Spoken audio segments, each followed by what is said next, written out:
Hello दोस्तों, welcome back my channel. दोस्तों आ चुके फिर से और एक नॉलेजेबल वीडियो के ऊपर रिएक्शन लेकर। तो दोस्तों आज हम जिस वीडियो के ऊपर रिएक्शन देने वाले हैं उस वीडियो का जो टाइटल है एडेंट टू आत्मनिर्भर भारत।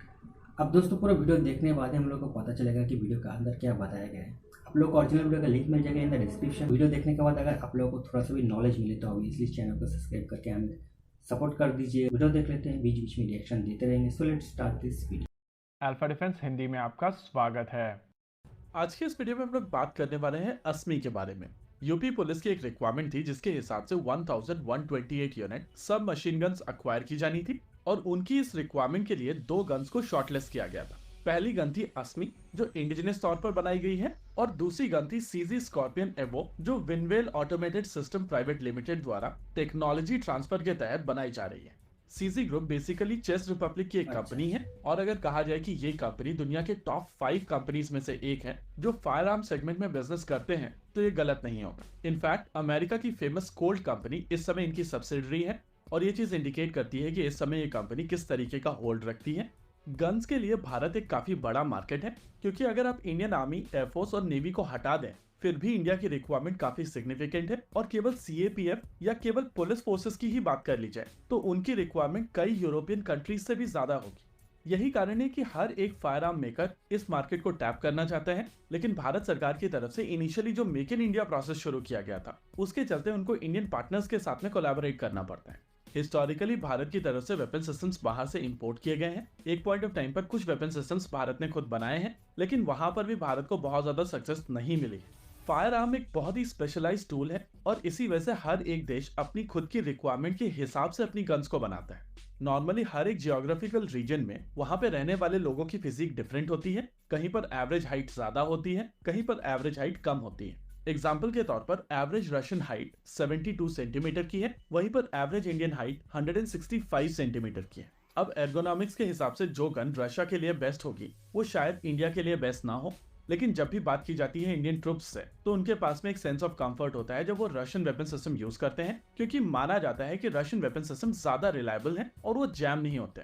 ये बात सच है कि अगर आप डेटा जाकर उठाएंगे तो शायद ये चीज गलत हो, लेकिन इंडियन पर्सनल्स के बीच में परसेप्शन यही है। इस परसेप्शन के साथ में चेंज मैनेजमेंट एक बहुत डिफिकल्ट टास्क हो जाता है और इसी वजह से आपने देखा होगा कि शुरुआती इंडियन गन्स जो बनाई गई थी वो सभी एके सीरीज की गन्स के हिसाब से बनाई गई थी। हालांकि इंसास एक डिफरेंट अटेम्प्ट था, लेकिन वो अटेम्प्ट भी एक काफी बड़ा डिजास्टर साबित हुआ और उसके बाद ये जो एके को लेकर परसेप्शन था वो और ज्यादा गहरा हो गया।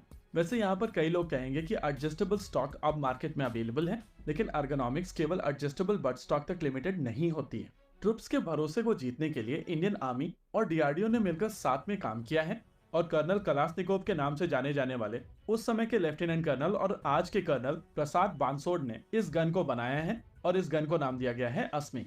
यूपी पुलिस के रिक्वायरमेंट के लिए जो दो गन शॉर्टलिस्ट की गई थी उनमें से एक ये गन थी और दूसरी चेस रिपब्लिक की सीजी स्कॉर्पियन। ये दोनों गन शॉर्टलिस्ट की गई थी, यानी कि यूपी पुलिस की रिक्वायरमेंट दोनों गन्स मीट कर रही थी और जब L1 डिक्लेयर किया गया तो वो सीजी स्कॉर्पियन एवो 3 हुआ। यूपी पुलिस को यहाँ पर एक गन 78,000 रुपीज की पड़ी है, लेकिन अगर अस्मी की आप बिड देखेंगे तो वहां पर एक गन 78,850 रुपीज की पड़ने वाली थी, यानी कि केवल 850 रुपए के लिए यहाँ पर हम लोग इम्पोर्टेड गन अक्वायर कर रहे हैं। देखिए मैं यहाँ पर ये नहीं कह रहा हूँ कि विनवेल ऑटोमेटेड सिस्टम यहाँ पर कुछ काम नहीं कर रहा है और ये गन पूरी तरीके से इम्पोर्टेड है।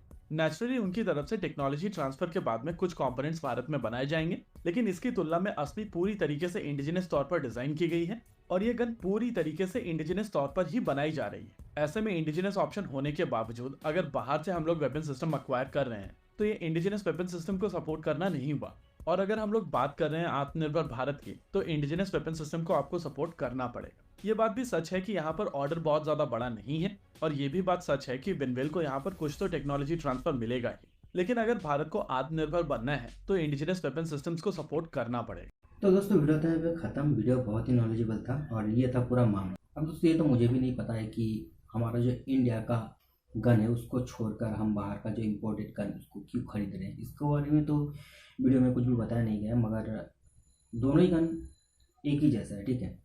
परफॉर्मेंस पे भी अच्छा है वीडियो में जहाँ तक बताया गया।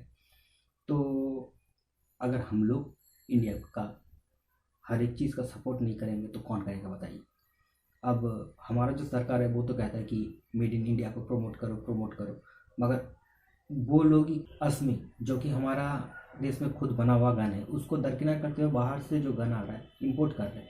अब ये क्यों कर रहे हैं ये तो मुझे समझ में नहीं आ रहा है। एक तरफ तो आप मोटिवेट करते हो और दूसरी तरफ डिमोटिवेट। अब ऐसे तो नहीं चलेगा। मेड इन इंडिया को प्रमोट कर रहे हो तो आप बाहर का बंदूक क्यों खरीद रहे हो? इंडिया का खरीदो ना, जो हमारे कंपनी ने बनाया है, हमारे साइंटिस्ट ने बनाया है इतना हार्ड वर्क करके, और आप क्या कर रहे हो? उस पर पानी फेर रहे हो। तो ऐसा तो नहीं चलता है भाई। ओवरऑल दोस्तों ये जो न्यूज़ निकल का है इससे मैं थोड़ा सा भी सेटिस्फाइड नहीं हूँ। आप लोगों को कैसा लगा वो आप लोग कमेंट में जाके बता सकते हो। वीडियो अगर अच्छा लगा तो वीडियो को लाइक कर देना, शेयर कर देना। मिलते हैं नेक्स्ट वीडियो में नेक्स्ट टॉपिक को लेकर। तब तक के लिए जय हिंद, जय भारत।